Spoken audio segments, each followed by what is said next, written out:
Hello అండి, అందరికీ welcome to కుచ్చు స్పెషల్ డిషెస్. కుక్కర్లో ఒక స్పెషల్ మసాలాతో వెజిటబుల్ కుర్మా ఎలా చేసుకోవాలో చూపిస్తున్నాను. ఇలాగా మసాలా నూరి కుర్మా చేసారంటే చాలా బాగుంటుంది. ఎలా చేసుకోవాలో చూసేద్దాం.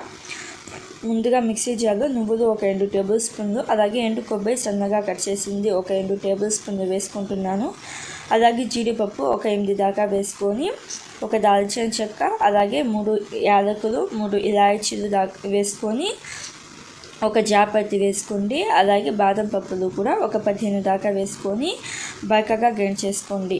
ఇలాగ బరకగా గ్రైండ్ చేసుకున్న తర్వాత దీనిలోనే పెరుగు ఒక 2-3 టేబుల్ స్పూన్లు వేసుకొని, కావాలంటే ఇంకొంచెం వాటర్ వేసుకొని మెత్తని పేస్ట్ లాగా గ్రైండ్ చేసుకోండి. గ్రైండ్ చేసుకొని పక్కన పెట్టండి.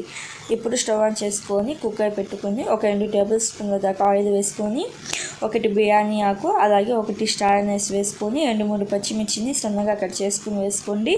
అలాగే ఒక 2 ml కరివేపాకుని కూడా వేసుకొని 2 పెద్ద సైజు ఉల్లిపాయలను బాగా సన్నగా కట్ చేసుకుని వేసుకోండి.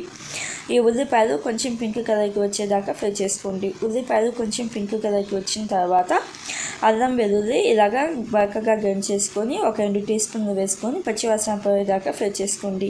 ఇది పచ్చివాసన పోయిన తర్వాత ఒక పెద్ద సైజు టమోటాను సన్నగా కట్ చేసుకొని వేసుకోండి. టమోటాలు కొంచెం సెమీ సాఫ్ట్గా అయిపోయిన తర్వాత మనం గ్రైండ్ చేసుకున్న ఈ స్పెషల్ మసాలా పేస్ట్ వేసుకొని మంట లో ఫ్లేమ్లో పెట్టేసి ఇలాగ కలుపుతూ రంగు మారేదాకా ఫ్రై చేసుకోండి.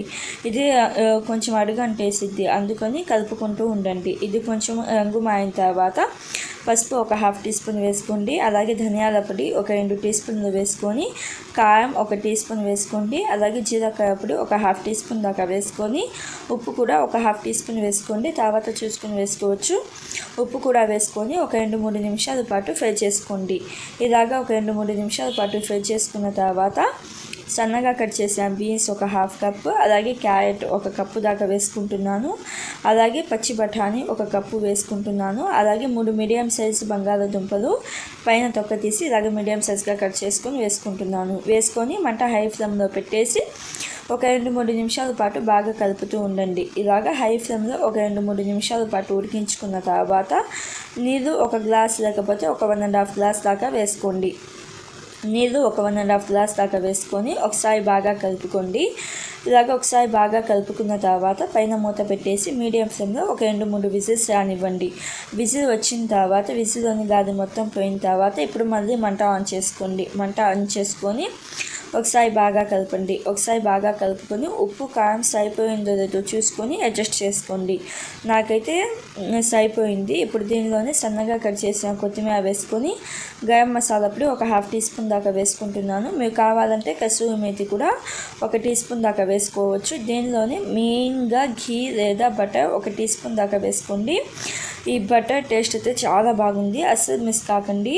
ఇలాగ ఘీ వేసిన తర్వాత ఒకసారి బాగా కలపండి. చూడండి, వెజిటబుల్స్ అయితే మంచిగా ఉడికిపోయాయి కదా. ఇలాగ ఘీ వేసిన తర్వాత ఒకసారి బాగా కలుపుకొని ఒక 2-3 నిమిషాల పాటు ఉడికించుకోండి. 2-3 నిమిషాల తర్వాత మంట ఆఫ్ చేసేసి సర్వ్ చేసుకోవాలి. అంతే అండి, కుక్కర్లో సింపుల్గా ఈజీగా వెజ్ కుర్మా అయితే రెడీ అయిపోయింది. అన్నం, పరోటా, పుల్కా, చపాతీ అన్నిటిలోకి కూడా చాలా బాగుంటుంది. తప్పకుండా ట్రై చేయండి. Thank you, bye.